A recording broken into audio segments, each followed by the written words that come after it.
안녕하십니까.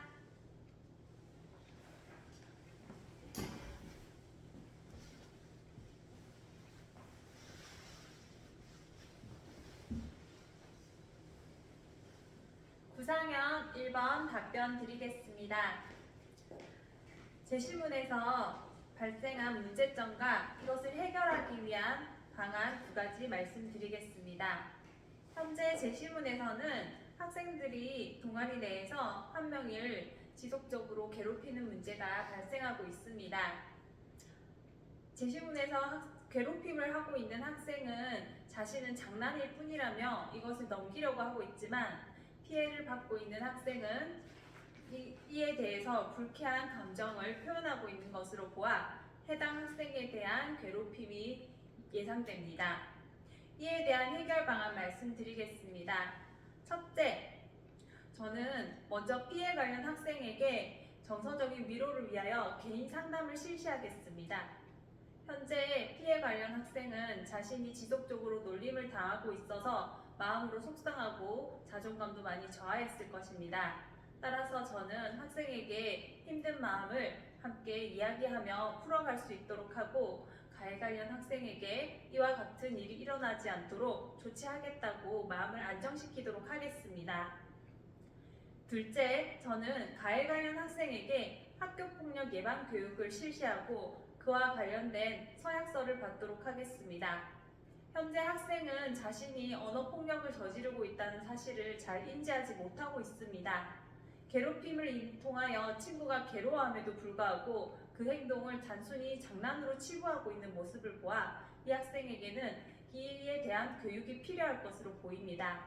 따라서 저는 학생에게 폭력 예방 교육을 실시하여 학생이 자신이 무엇을 잘못했는지 성찰할 수 있도록 하고 다시 재발하지 않도록 서약서를 쓰도록 지도하겠습니다.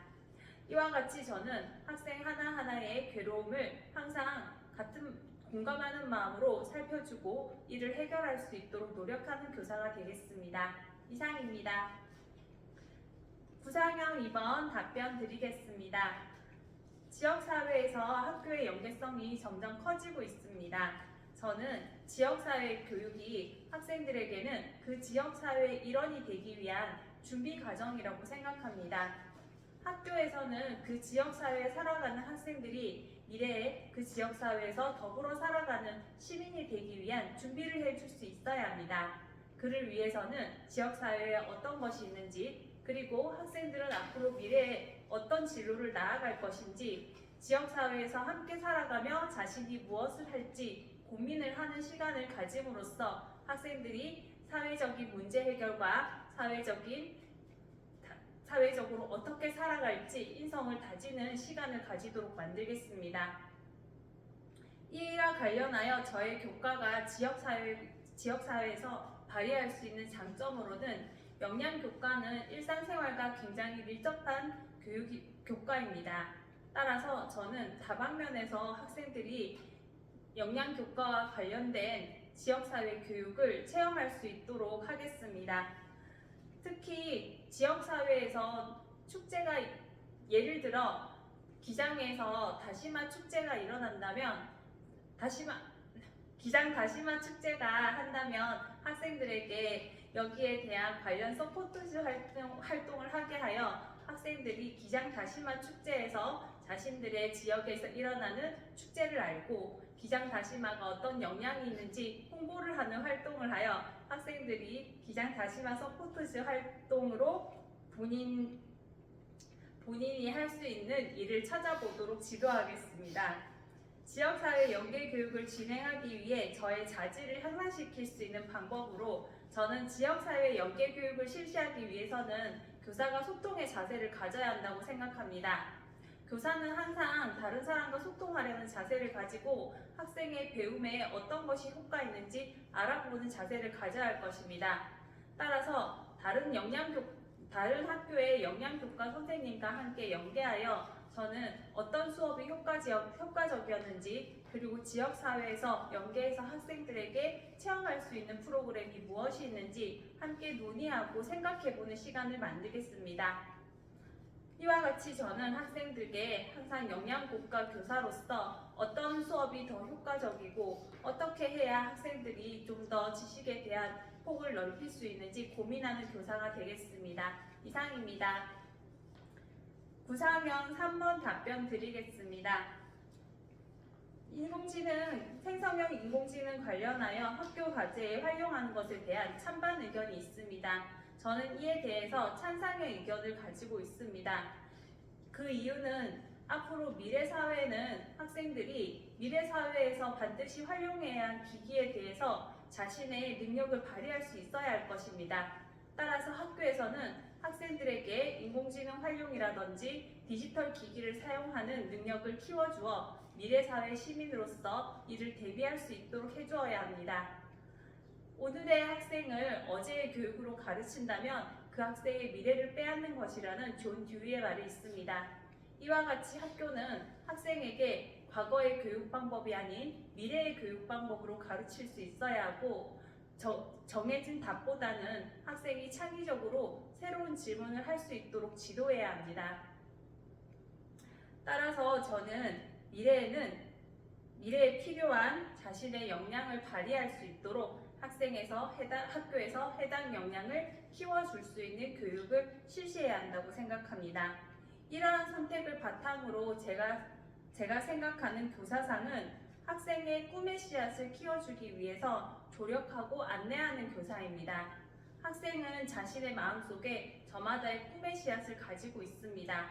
이러한 꿈의 씨앗을 개성껏 꽃피기 위해서는 교사가 이를 항상 안내하고 학생의 개성이 다양하게 피어날 수 있도록 환경을 조성해야 할 것입니다.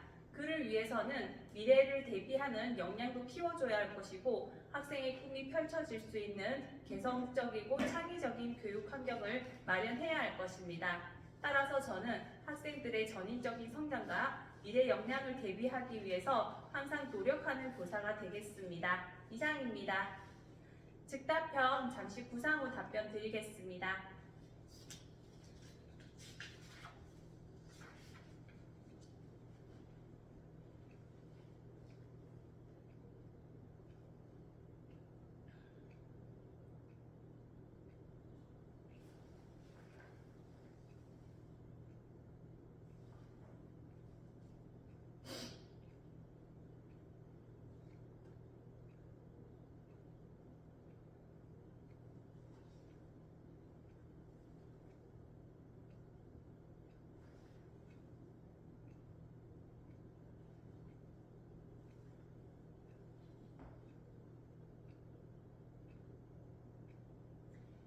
기다려주셔서 감사합니다. 즉답형 4-1번 답변 드리겠습니다.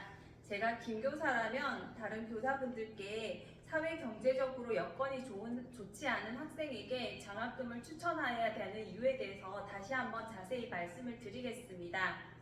장학금을 추천하는 최종 선정 문제로 인해서 교사들과 다양한 의견이 있기 때문에 저는 이 부분에서 특별한 기준이 정해지지 않았을 때 사회 경제적으로 취약한 학생들이 앞으로도 꿈을 잃지 않고 노력할 수 있도록 장학생 추천을 하고 이에 대해서 학생들이 사회적 공정성을 느낄 수 있도록 학교에서 배려해야 한다고 얘기하겠습니다. 즉답형 4-2번 답변 드리겠습니다. 위와 같이 답변한 대로 행동했을 때 유의할 점은 학생들이 이에 대해서 역차별이나 공정성 위반이라고 생각해서는 안 될 것입니다. 따라서 저는 학생들에게 사회 경제적으로 취약한 학생들에게 이러한 추천 기회를 주는 것은 보장적 평등을 위한 것임을 교육하겠습니다. 사회적으로 취약한 학생들이 어려운 환경에서도 자신의 학업을 위해서 노력하고 이것을 사회적으로 보장하기 위한 것이 어떻게 민주사회에 영향을 주는지 그리고 학생들이 더불어 사는 사회를 만들어가기 위해서는 어떤 자세를 가져야 하는지에 대해서 민주의식에 대해서 교육을 하도록 하겠습니다. 즉답형 4-3번 답변 드리겠습니다. 제가 두 교사를 중재하는 입장일 때 처해야 하는 방식은 두 교사의 입장에 대해서 먼저 경청을 하는 자세를 가져야 한다는 것입니다. 각자의 의견이 틀린 것이 아니기 때문에 각자의 의견에 대해서 경청하고 항상 서로 협의하여 합의할 수 있는 부분을 찾아보도록 하겠습니다. 이러한 자세를 통하여 저는 혼자 잘하는 것보다 함께 잘하는 게 중요한 학교 교육 공동체를 만들어 가겠습니다. 이상입니다.